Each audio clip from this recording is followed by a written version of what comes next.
நீங்கள் சொன்னதே சரி, செய்ததே சரி என்று வாதாடாது. நான் பண்ணதான் சார் கரெக்டே, நான் பண்ணதான் சார் கரெக்டே, நான் ஒருபோதும் மாற்றிக்கவே மாட்டேன். எவ்வளோ பேர் பிடிவாதம் பண்ணுறோம். எப்படி சார் உறவை கண்டினியூ பண்ணுறது? நீ கொஞ்சம் இறங்கி வந்தால் தானே ஏதாவது ஒரு சமரசம் பண்ண முடியும். வீட்டில் மூத்த பையனுக்கும் சின்ன பையனுக்கும் தகராறு.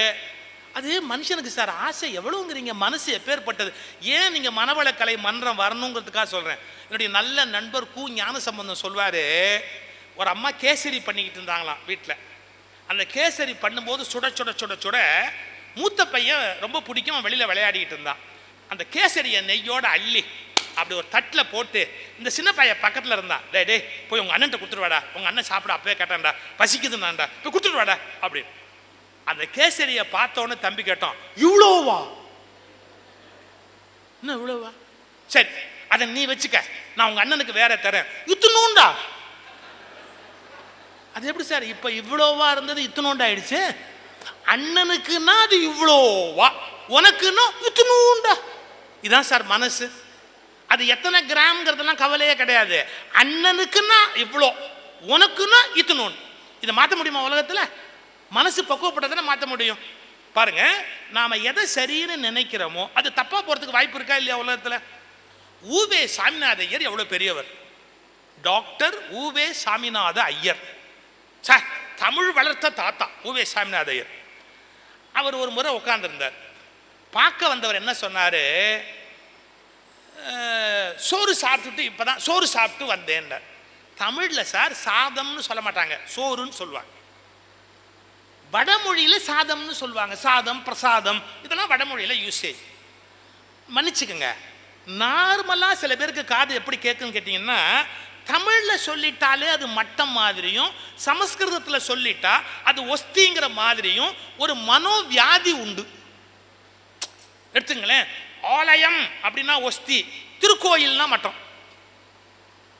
ஆலயம் அப்படின்னு சொல்லிட்டா ஒஸ்தி.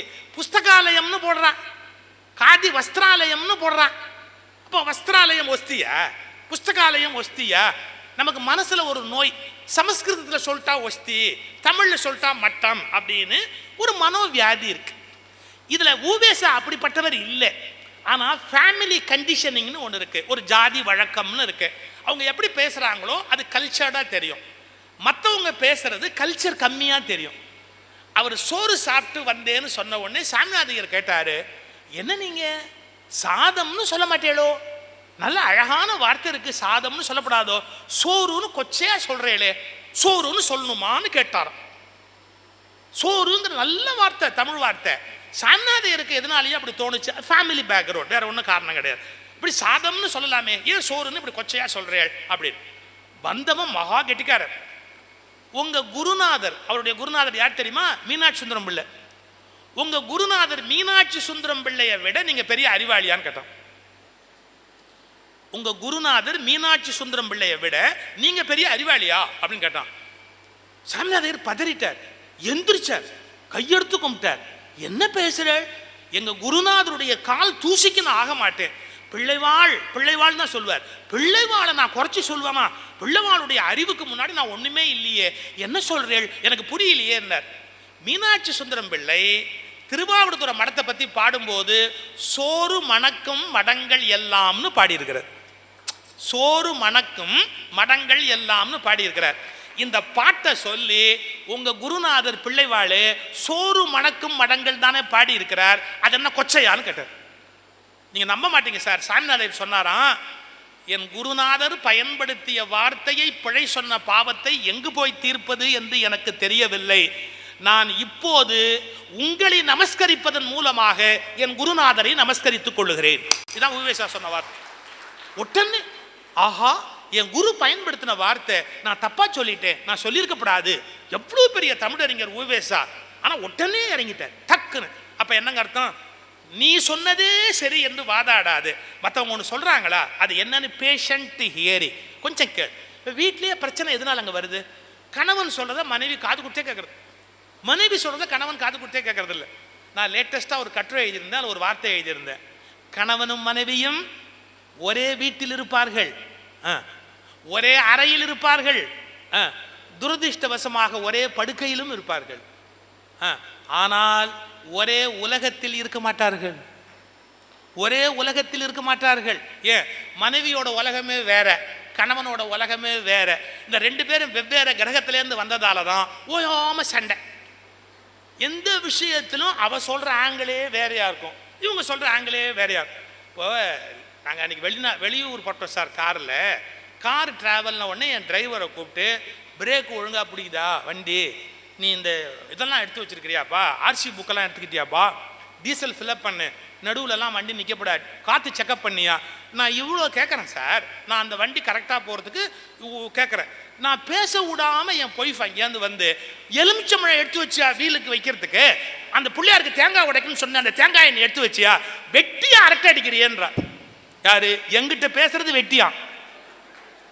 அவன் நினச்சிக்கிட்டு இருக்கிறா பிள்ளையாருக்கு தேங்காய் போடுறதால தான் வண்டி ஓடுதே ஒழிய டீசல் போடுறதால வண்டி ஓடுதுங்கிறத ஒத்துக்க மாட்டேங்கிறா. அவ கேட்குறா, நான் பேசிக்கிட்டு இருக்கிறேன். நான் கேட்டேன், நான் பேசிக்கிட்டு இருக்கிறேன், நீ என்ன குறுக்க வந்து பேசுற அப்படின்னு. அவ சொன்னா பாருங்க, நீங்க ஏதாவது யூஸ்லெஸ்ஸா பேசுவீங்க. டீசல் யூஸ்லெஸ்ஸா, ஆர்சி புக்கு யூஸ்லெஸ்ஸா, வீல்ல காத்து இருக்காங்கிறது யூஸ்லெஸ்ஸா, பிரேக் இருக்காங்கிறது யூஸ்லெஸ்ஸா. அப்பதான் நான் கண்டுபிடிச்சேன் மகரிஷி சொன்ன வார்த்தை ஞாபகம் வாயை போட்டிக்கிட்டேன். ஏன்? அது செத்தான் அவ கருத்து, அவ உலகத்தில் அவ இருப்பா, நம்ம உலகத்தில் நம்ம இருப்போம். ரெண்டு பேரும் ஒரே இனவால போறோம், அதுக்கு ஒன்றும் மாற்ற முடியாது. அவ உலகத்தில் அவ இருக்கட்டும், நம்ம உலகத்தில் நம்ம பாட்டுக்கு இருப்போம். இது தவிர்க்க முடியாது. பாருங்க எவ்வளவு அழகான ஒரு வார்த்தை பாருங்க. நீங்கள் சொன்னதே சரி, செய்ததே சரி என்று வாதாடாதீர்கள், குறுகிய மனப்பான்மையை விட்டொழியுங்கள் அப்படின்னு. இதே சேலத்தில் சார் எனக்கு உபன்யாசத்தில் ரொம்ப பிடிச்ச உபன்யாசம் யாரு தெரியுங்களா? ஸ்ரீ கிருஷ்ணபிரேமி. கிருஷ்ணபிரேமியினுடைய உபன்யாசம்னு அது ஒரு தனி சுகமாக இருக்கும், நான் ரொம்ப விரும்பி கேட்பேன். ஒரு முறை இங்கே அவர் பேசிட்டு என்னுடைய நண்பர் சேலத்தில் சீதாராமன் இருக்காரு, அவர் வீட்டுக்கு சாப்பிட வரார். இரவு கிருஷ்ணபிரேமி சுவாமி சாப்பிட வரார். அன்னைக்கு ராமாயணத்தில் வாலிவதம் பற்றி பேசியிருக்கிறார். வாலிவதத்தில் ராமர் பண்ணது சரி அப்படின்னு பேசிட்டு வந்து உட்கார்றார். அவருடைய குழந்தை, பெண் குழந்தைக்கு அப்போ 7 வயசு.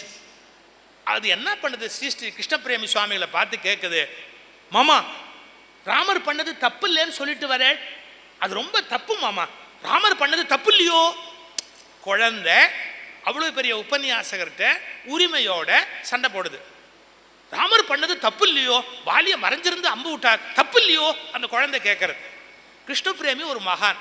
அந்த குழந்தை பார்த்து சிரிச்சுக்கிட்டே சொன்னார், குழந்தை அது தப்புன்னு நீ நினைக்கிறியா? அது சொல்லிச்சு, ஆமா, நீ தப்புன்னு நினைச்சா அது தப்பு தான். நீ தப்புன்னு நினைச்சா அது தப்பு தான். ஏன்? எங்கோ இருக்கிற ராமரை காப்பாற்றுவதை விட எதிரில் இருக்கிற குழந்தையின் முகம் வாடக்கூடாது என்பதுதான் முக்கியமே ஒழிய ராமர் அதனால் கலங்கப்பட போவது இல்லை. அடுத்துதான் ரொம்ப டாப்பு. கிருஷ்ணபிரேமி சுவாமி சொன்னார், இன்னும் கொஞ்சம் வயசு வந்து அவளே ராமாயணம் படிச்சா அதுதான் சரின்னு புரிஞ்சுக்க போறா. அவளுக்கு புரியும், அவளுக்கு புரியுற வயசுல அது புரிய போறது. இப்ப எதுக்கு குழந்தைய காயப்படுத்துவானே, விட்டு குழந்தை நீ நினைச்சதுதான் கரெக்ட் வச்சுக்க. எவ்வளவு பெரிய விஷயம். அடுத்தது, உண்மை எது பொய் எது என்று விசாரிக்காம இங்க கேட்டது அங்க சொல்றது, அங்க கேட்டது இங்க சொல்றது, இதை விடுங்க அப்படின்ட்டு. சார் பல பேருக்கு சார் இதோட உண்மையே தெரியாது சார், இது என்னன்ற உண்மையே தெரியாது. ஐயோ இந்த வாட்ஸ்அப்னு ஒன்று வந்தது பாருங்க சனியை, அவன் டக்கு டக்குன்னு ஃபார்வேர்ட் பண்ணுறான், அப்புறம் ஷேர் பண்ணுறான். உனக்கு தெரியுமா அது உண்மையா பொய்யான்னு தெரியுமா? கொஞ்சம் கூட மனசாட்சியே இல்லை சார். இந்த தகவல் உண்மையா, இந்த தகவல் பொய்யா, எதுவுமே தெரியல சார்.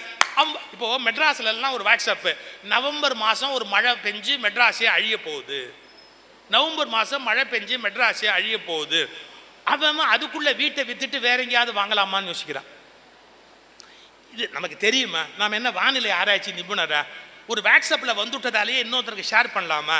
கொஞ்சம் யோசிக்கணும். இங்கே கேட்டது அங்கே சொல்கிறது, அங்கே சொல்கிறது இங்கே சொல்கிறது. தயவுசெய்து அந்த அந்த அந்த குணம் நல்ல குணமே இல்லை.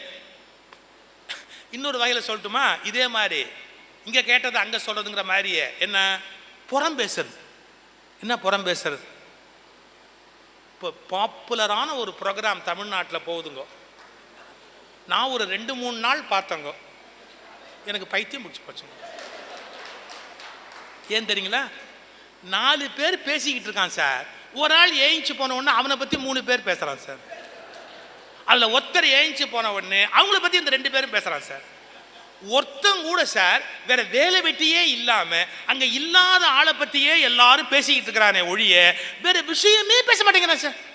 புறம் பேசுறது அதை பாருங்க, மக்கள் அதை ரசிச்சு பார்க்குறாங்க. எனக்கு புரிஞ்சு போச்சு, அடுத்தவன் புறம் பேசுறதுல நம்ம ஜனங்களுக்கு இவ்வளவு ஆர்வம் இருந்தா இந்த நாட்டை எப்படி காப்பாத்துறது எனக்கு தெரியல. எதிரில் இல்லாத ஒருத்தரை பத்தி புறம் பேசலாமா சார்? குறிச்சுக்கங்க சார். சுவாமி விவேகானந்தர் ஒரு வார்த்தை சொல்றார். என்ன சொல்றார் தெரியுங்களா? ஒருவன் முதுகுக்கு பின்னால் நீங்கள் செய்யக்கூடிய ஒரே விஷயம், ஒருவன் முதுகுக்கு பின்னால் நீங்கள் செய்யக்கூடிய ஒரே விஷயம் முதுகை தட்டி கொடுப்பதுதான். நீங்க முதுகுக்கு பின்னால் செய்யக்கூடிய ஒரே விஷயம் முதுகை தட்டி கொடுப்பதுதான். முதுகை தட்டி கொடுக்காம அவனை பத்தி புறம் பேசுறதா? இங்க கேட்டது அங்க சொல்றது, அங்க கேட்டது இங்க சொல்றது, தெரியாது பேசுறது ரொம்ப ரொம்ப ரொம்ப தவறு சார். நமக்கு சரியா தெரியாத விஷயத்தை நாம எடுத்து பேசக்கூடாது. இதை மகரிஷி சொல்றார், உறவு கட்டிப்படும் அப்படிங்கிறார். உண்மை எது பொய் எது என்று விசாரிக்காமல் இங்கே கேட்டதை அங்கே சொல்வதையும் அங்கே கேட்டதை இங்கே சொல்வதையும் விட்டொழியுங்கள், செய்து விடுங்க அப்படிங்கிறார். மற்றவர்களை விட உங்களையே எப்போதும் உயர்த்தி நினைத்து கர்வப்படாதீர்கள். அடுத்த அருமையான விஷயம் இது. கொஞ்சம் முதல்ல சொன்னது தான், நீங்க யோசிப்பீங்க இதான் முதல்லயே மகரிஷி சொல்லிட்டாரு, மறுபடியும் கர்வப்படாதீர்கள் சொல்ற. இந்த கர்வம் மட்டும் போறாப்புல போய் மறுபடியும் வந்துடும். அதுதான் முதல் பாயிண்ட்ல சொன்னது, மறுபடியும் 6வது பாயிண்ட்ல வராரு. ஏன் 6க்குள்ள நமக்கு திரும்பி வந்துரும்னு மகரிஷிக்கு தெரியும் இல்லையா? திரும்பி வந்துருச்சு. நீங்க உங்களையே உயர்வா நினைச்சுக்கிட்டு பேசாது. சின்ன விஷயம், யாரையும் முதல்ல மட்டமா நினைக்கூடாது. அவன் என்ன சார் சாதாரணமான, நமக்கு தெரியுமா அவன் எவ்வளவு பெரிய ஆள் நமக்கு அப்படி தெரியும். யாரையும் குறைவா நினைக்க கூடாது, நம்மளை உயர்வா நினைச்சு நம்ம அகங்காரமா பேசக்கூடாது. மற்றவர்களை விட உங்களையே எப்போதும் உயர்வாக நினைத்து கர்வப்படாதீர்கள். ஒரு வார்த்தை சொல்லட்டுமா? அகம்பாவம் உடையவர்கள் அவமானம் அடைவது தவிர்க்க முடியாது. அகம்பாவம் உடையவர்கள் அவமானம் அடைவது தவிர்க்க முடியாது. ரொம்ப அகம்பாவமா யாராவது இருந்தா 10 பேர்ட்டையாவது அவமானப்படுத்தான் திரும்ப உலகத்துல. அகம்பாவமே இல்லைன்னா நீ எப்படி அவமானப்படுவ? எவ்வளவு பெரிய உண்மையை அவர் சொல்றாரு. எனக்கு ரொம்ப பிடிச்ச எழுத்தாளர்கள் இறையன்பு, நாகூர் ரூமி, இவங்களாம் நல்ல விஷயங்களை எழுதுவாங்க. நாகூர் ரூமி ஒரு புஸ்தகம் எழுதியிருக்காரு, அருமையான புஸ்தகம். அதில் சொல்றாரு, எங்கள் நபிகள் என்ன செய்தாருன்னு நபிகளை பற்றி பெருமையாக சொல்றார். இந்த அராபில் வாழ்ந்த அராபியர்களுக்கு கர்வம் ஜாஸ்தியா. அராபியர்களுக்கு அவங்க குதிரையில் உட்காந்துருக்கும் போது சவுக்கு சாட்டை இருக்குல்ல, சாட்டை கீழே விழுந்தா குனிஞ்சு எடுக்க மாட்டாங்களாம். ஏன்னா அவங்க ப்ரைடு, அவங்க பெருமைக்கு அது கம்மின்னு. அராபிகள் குதிரையில் இருந்து சவுக்கு கீழே விழுந்தால் குனிவது அவமானம் என்று எடுக்க மறுத்தவர்கள்.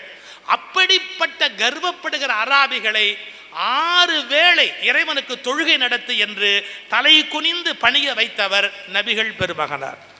6 வேளை கும்பிடு, கடவுள் உன்னோட பெரியவர்னு புரிஞ்சுக்கோ, எல்லாத்துக்கும் மேல ஒரு ஆற்றல் இருக்குன்னு புரிஞ்சுக்க அப்படின்னு குதிரை சவுக்கு கீழே விழுந்தா குனிய மறுத்த அராபிகளை கும்பிட வைத்தவர் நபிகள் பெருமகனார். யோசி, இயேசு, வடலூர் வள்ளலார், மாணிக்க வாசகர் எவ்வளவு பணிவா இருந்தாங்க பாருங்க. நீங்க மாணிக்க வாசகர் படம் பார்த்திருக்கீங்கல்ல, அவருடைய படம் முட்டுக்கு மேல இருக்கும் துணி. வள்ளலார் பார்த்திருக்கீங்கல்ல, கணுக்காலுக்கு மேல இருக்கும் அந்த வேஷ்டி. இப்போ ஒரு விஷயம் சொல்லட்டுமா? மெக்காவுக்கு யாத்திரை போறாங்க பாருங்க, ஹஜ்ஜி யாத்திரை போறாங்க பாருங்க, அவங்களுக்கு எழுதப்பட்ட விதி என்ன தெரியுமா?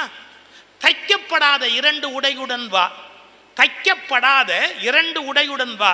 இன்னொன்னு, கணுக்காலுக்கு மேல இருக்கணும், கட்டியிருக்கிற வேஷ்டி கணுக்காலுக்கு மேல இருக்கணும். ஏன் சார்? தரையில புரளும்படியா போகும்போது நம்முடைய கர்வம் வெளிப்படுகிறதா. பெரியாள் பார் அப்படின்னு வேஷ்டி தரையில புரளும்படியா நம்ம போகும்போது கர்வம் வெளிப்படுதான். அதுக்காகத்தான் மகான்கள் எல்லாம் அப்படி மேல. ஒரு கொடுமை சொல்லட்டுமா? இதுவும் நான் நாகூர் ரூமி புஸ்தகத்தில் படிச்சது தான், ரொம்ப அருமையான விஷயம். ஹுதைபா அப்படின்னு ஒரு பெரியவர், நபிகளுடைய பாரம்பரியத்தில் வந்த பெருமை மிக்கவர் ஹுதைபா. தொழுக வைக்கிறதுன்னு இஸ்லாத்தில் ஒரு பழக்கம் உண்டு, உங்களுக்கு தெரியும். அதாவது தொழுகையை முன்ன நின்று ஒருத்தர் நடத்துவாங்க, எப்படி நடத்தணும்னு. இந்த ஹுதைபா நல்ல தொழுகை நடத்துறாருன்னு எல்லா வேலைக்கும் அவரையே கூப்பிடுவாங்களாம். வாங்க வாங்க தொழுகை வைங்க, வாங்க வாங்க தொழுகை வைங்க அப்படின்னு அவரே. திடீர்னு ஒரு நாள் அவர் சொல்றார் ஒரு வார்த்தை, இனிமேல் தொழுகை வைப்பதற்கு என்னை அழைக்காதீர்கள். இந்த ஹுதைபா சொல்றார், இனிமேல் தொழுகை வைப்பதற்கு என்னை அழைக்காதீர்கள் அப்படின்னு. உடனே எல்லாரும் கேட்டாங்க, ஏன் ஏன் ஏன்? ஒவ்வொரு முறையும் நீங்கள் என்னை அழைத்து இதில் நான் தான் சிறந்தவன் என்ற எண்ணம் எனக்கு வந்து விட்டது. இறைவனுடைய வழிபாட்டில் சிறந்தவன் என்ற எண்ணம் நரகத்தில் போய் சேர்த்து விடும் என்று அஞ்சுகிறேன். தயவு செய்து இனிமேல் என்னை கூப்பிடாதீர்கள், என்னை விட்டு விடுங்கள். பெரிய விஷயம். அடுத்தது, அளவுக்கு அதிகமாய் தேவைக்கு அதிகமாய் ஆசைப்படாது. எல்லாத்துக்கும் தெரிஞ்ச லிமிட், ஒரு அளவா இருக்கணும், அளவுக்கு மேல ஆசைப்படக்கூடாது. இல்லை எனக்கு என்ன தெரியுமா, புத்தர் ஆசையே வானான்னார். நம்முடைய இந்த நூற்றாண்டின் புத்தராகிய வேதாத்ரி மகரிஷி பரவாயில்லப்பா, அளவுக்கு அதிகமாக வேணாம், கொஞ்சம் ஆசைப்பட்டுக்கொண்டார்.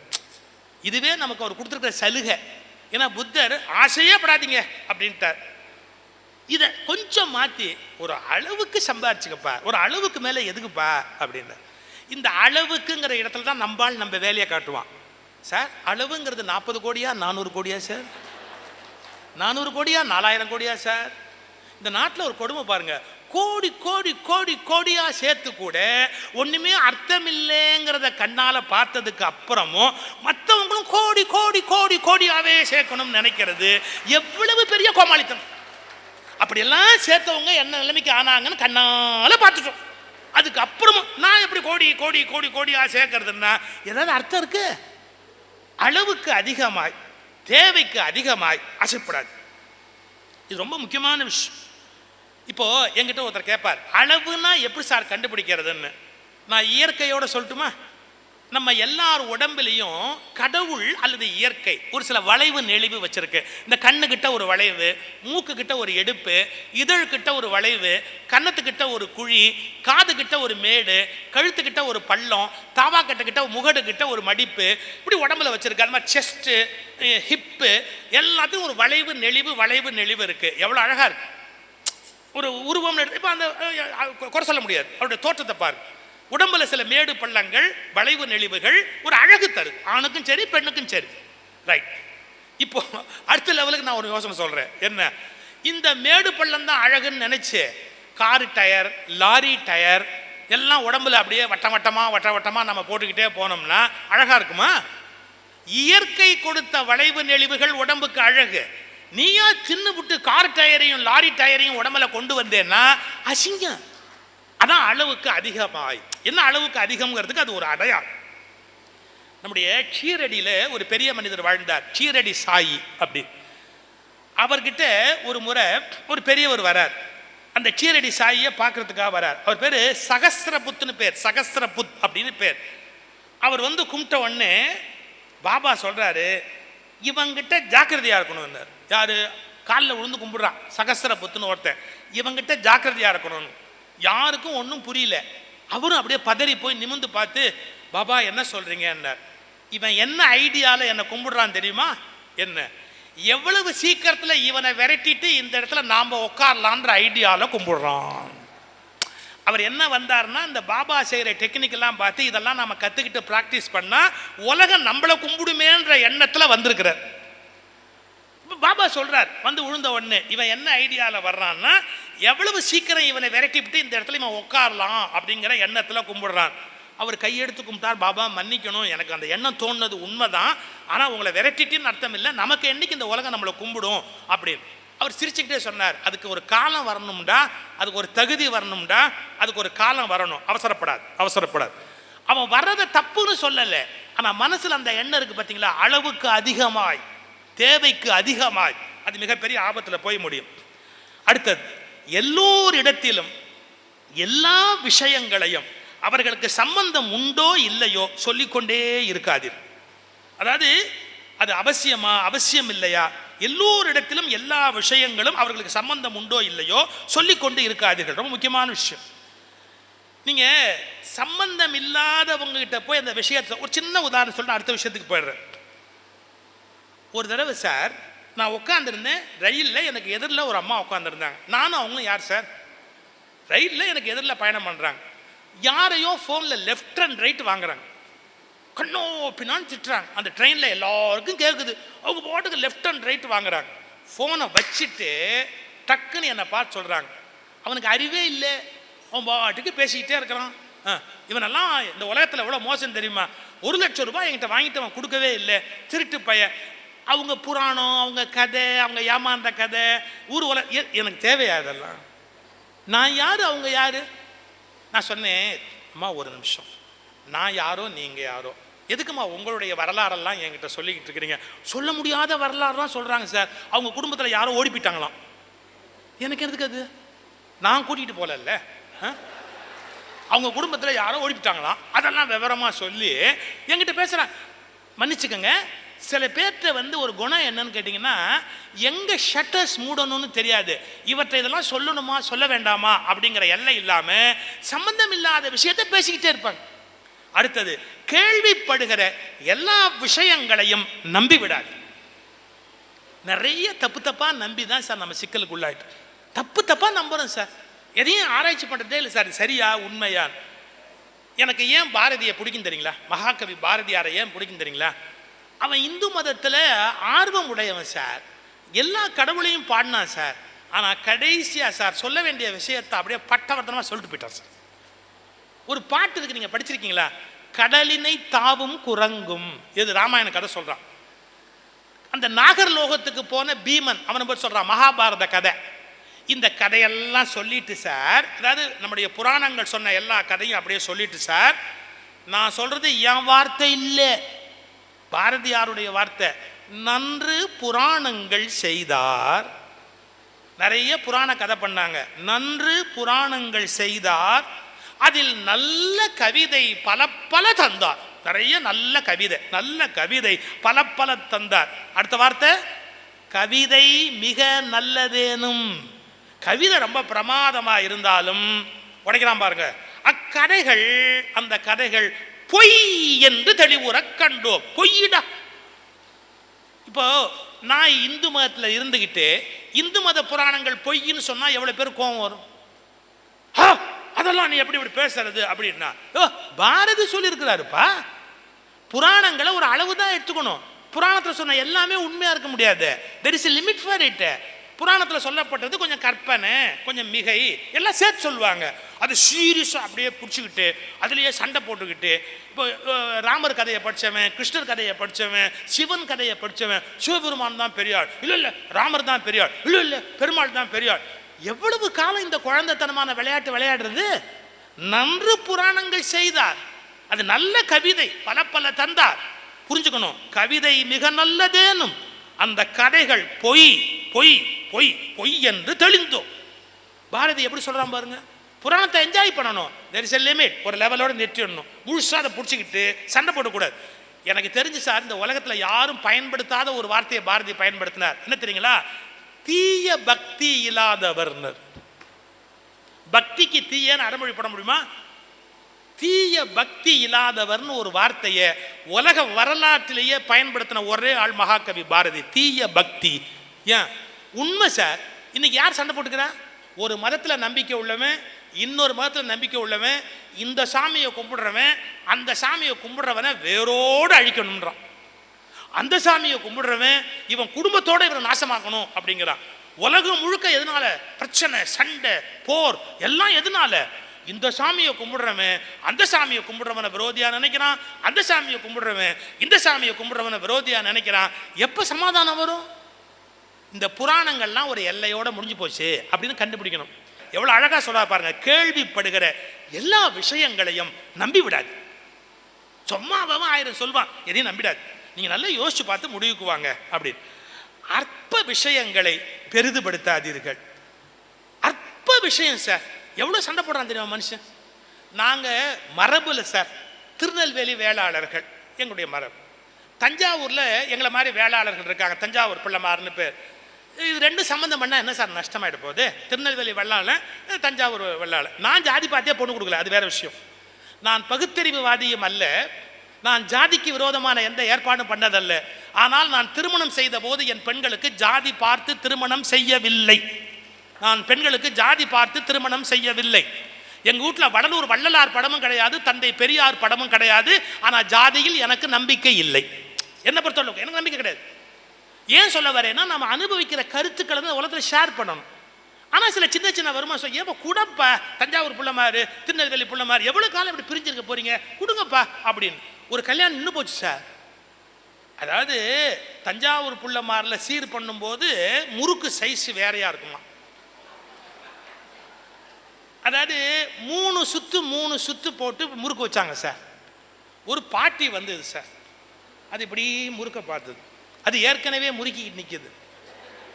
முறுக்க பார்த்துட்டு சொல்லிச்சு, இது என்ன பழக்கம், 3 சுத்துல வச்சிருக்காங்க முறுக்கு, நாங்கள்லாம் 6 சுத்துல வைப்போம், ஏன் சாதி கட்டு போய் கல்யாணம் பண்றீங்கன்னு கேட்டு.